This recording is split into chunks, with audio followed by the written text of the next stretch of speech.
Dans notre cours de résistance des matériaux, je vous rappelle toujours les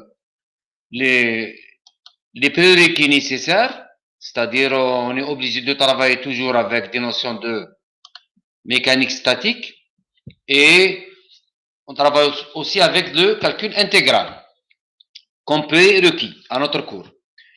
Pour la documentation, je vous conseille ces 3 livres très importants.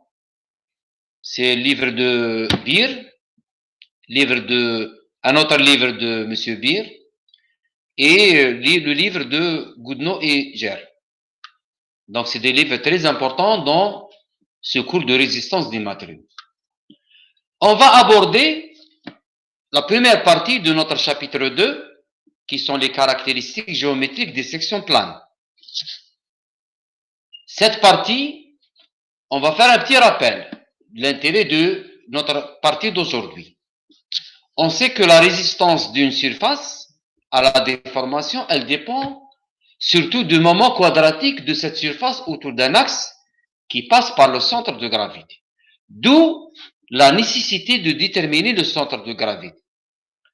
Et pour déterminer le centre de gravité, on est obligé de calculer le moment statique de cette surface. C'est l'objet de cette partie d'aujourd'hui. Bien sûr, le calcul de la surface, il est obligatoire dès le départ, que ce soit une surface simple par un calcul simple ou bien une surface par un calcul intégral. Aujourd'hui, on va voir, bien sûr, le calcul de moment statique des surfaces. Le but, l'intérêt du moment statique, c'est, comme on l'a dit déjà, c'est la détermination de la position de centre de gravité par rapport à un axe donné. C'est-à-dire, l'intérêt de moment statique d'une surface complexe, par exemple cette surface, par rapport à un axe donné, que ce soit X ou bien Y, c'est qu'il nous donne la position de son centre de gravité, soit Y', soit X', par rapport à n'importe quel axe. Par définition, le moment statique d'un élément surfacique dA par rapport, par exemple, à l'axe X, il est égal au produit de cette surface dA par la distance Y qui sépare le centre de gravité de cet élément dA à l'axe X. C'est-à-dire Qx, donc on va définir le moment statique ou bien le moment d'ordre 1 par Qx, grand Q. X, c'est l'axe. Donc, le moment statique par rapport à l'axe X égale à Y, la distance de cet élément, de son centre de gravité, par rapport à l'axe X. D'accord? Par rapport, donc Y, c'est la distance de l'élément par rapport à l'axe X. Par rapport à l'axe X, fois l'élément, fois la surface elle-même, fois la surface de cet élément. La même chose maintenant pour le moment statique de ma surface par rapport à l'axe Y, c'est X, c'est la distance X fois dA. Bien.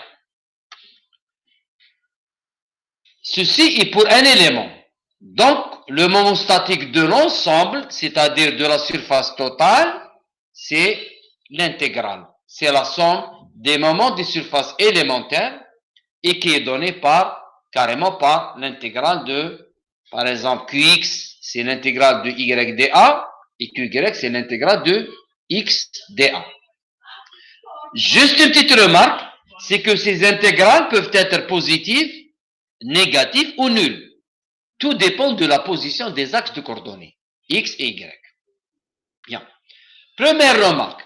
Donc, par définition, le moment statique d'une surface par rapport à un axe passant par son centre de gravité, il est nul. Pourquoi? Parce que la distance Y ou bien la distance X, elle est nulle. Donc, on le retient comme première définition importante, remarque importante, c'est que le moment statique par rapport de n'importe quelle surface, par rapport à un axe passant par son centre de gravité, il est nul. Deuxième remarque, c'est que le moment statique, il est homogène à un volume. D'accord? Parce que Y, dimension de longueur, dA, dimension d'une longueur au carré, c'est une section, donc Y fois Y carré, donc c'est la dimension de Y3, c'est un volume. Donc l'unité, son unité, elle s'exprime en centimètres cubes ou bien millimètres cubes, etc. Troisième remarque, le moment statique Q, par rapport à un axe Y' qui est distant de D par rapport à l'axe X', elle est égale au moment statique par rapport de cette surface S par rapport à l'axe X', plus on lui ajoute la distance D. On lui ajoute le produit S fois la distance D. Et ça, on va le voir dans le théorème d'Huygens ou le théorème de Steiner. En faisant attention, bien sûr, au signe de D. Que ce soit si la position de cette surface, position respective par rapport aux axes X, X', ça dépend de la position de la surface par rapport aux axes.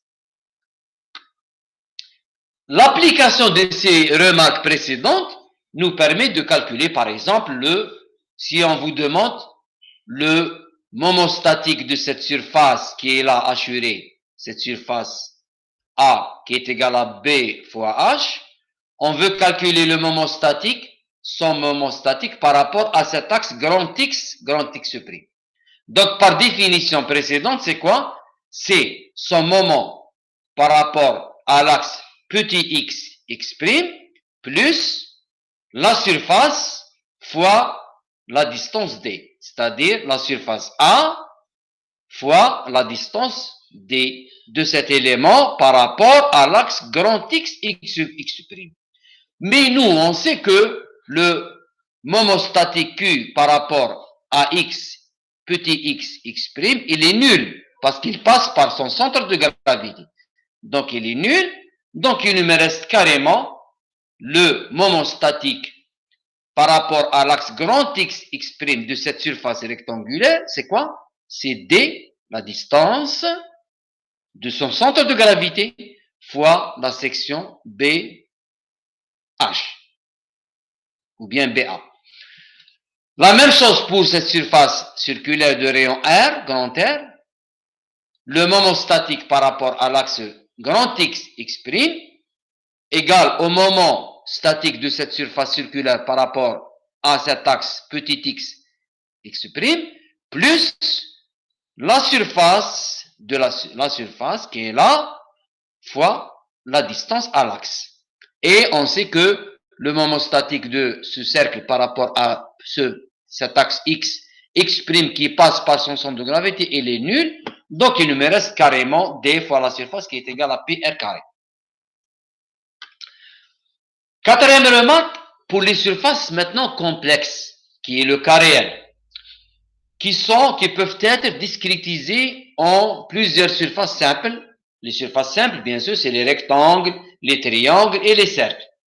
Le moment statique de ces surfaces complexes par rapport à un axe x', par exemple, sera égal à la somme des moments statiques des surfaces simples.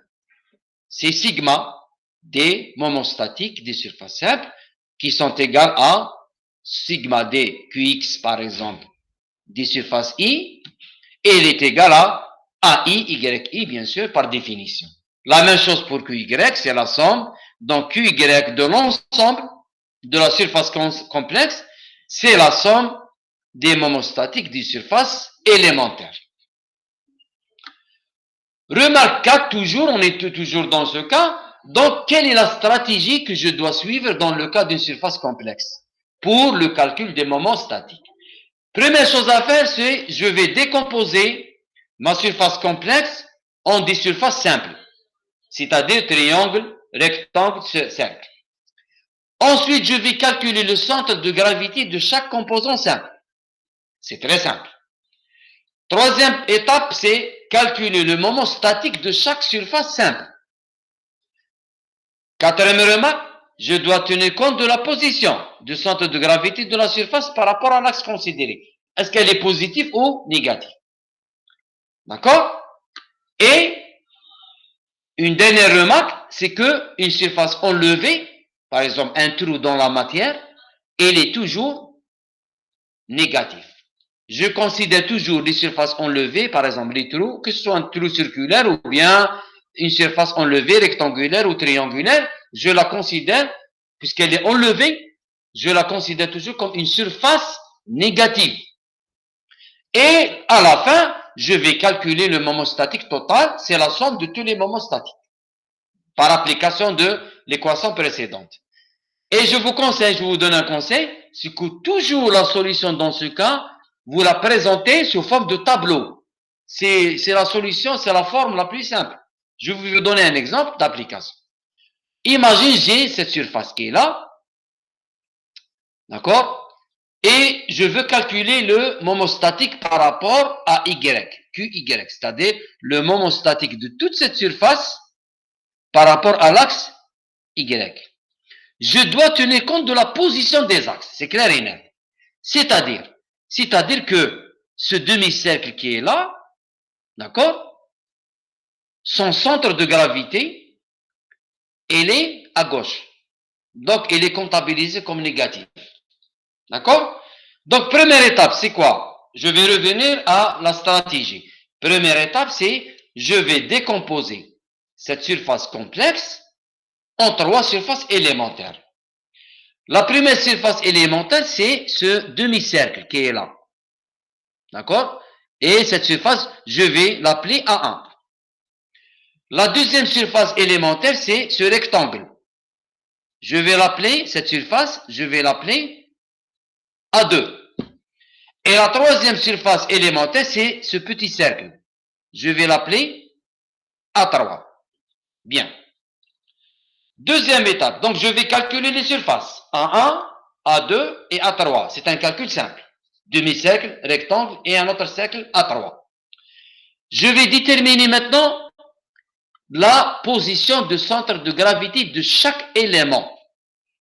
La position X1 bar, c'est-à-dire le centre de gravité de ce demi-cercle, elle est à gauche. Donc, je vais l'assigner par un élément, par un signe moins. Voilà. Donc, A1, son X bar, X1 bar, il est négatif parce qu'il est à gauche. Les autres sont à droite, donc c'est des positions positives. Que ce soit pour le rectangle, que ce soit pour le cercle. Maintenant, les surfaces. Je vais revenir aux surfaces. A. A1, elle est positive. D'accord? Je n'ai pas enlevé de matière. Tant que je n'ai pas enlevé de matière, la surface, elle est comptabilisée comme positive. Donc, A1 positif, A2 positif, mais A3, c'est une surface enlevée. Donc, je vais l'assigner par un signe moins. Et le produit, ce produit, bien sûr, c'est le moment statique de chaque surface. Donc, c'est moins plus, donc c'est un moins, et ainsi de suite. Donc, le moment d'ordre 1 de la surface totale, c'est sigma des moments d'ordre 1, moment statique de 3 surfaces. A1, A2, A3 par rapport à l'axe Y. Je remplace directement le moment statique de Q1. C'est un moins, parce que le moins, il correspond à X1 bar, il est là. A1 plus X2 A2 plus X3 bar, c'est la position de centre de bar, c'est-à-dire la position du centre de gravité. Et la surface, c'est un moins, parce que c'est une surface enlevée. Là, j'ai une surface enlevée A3, je vais faire un moins. Là, j'ai la position du centre de gravité qui est à gauche de l'axe, donc elle est en moins. Et je vais remplacer dans l'équation par mes valeurs numériques.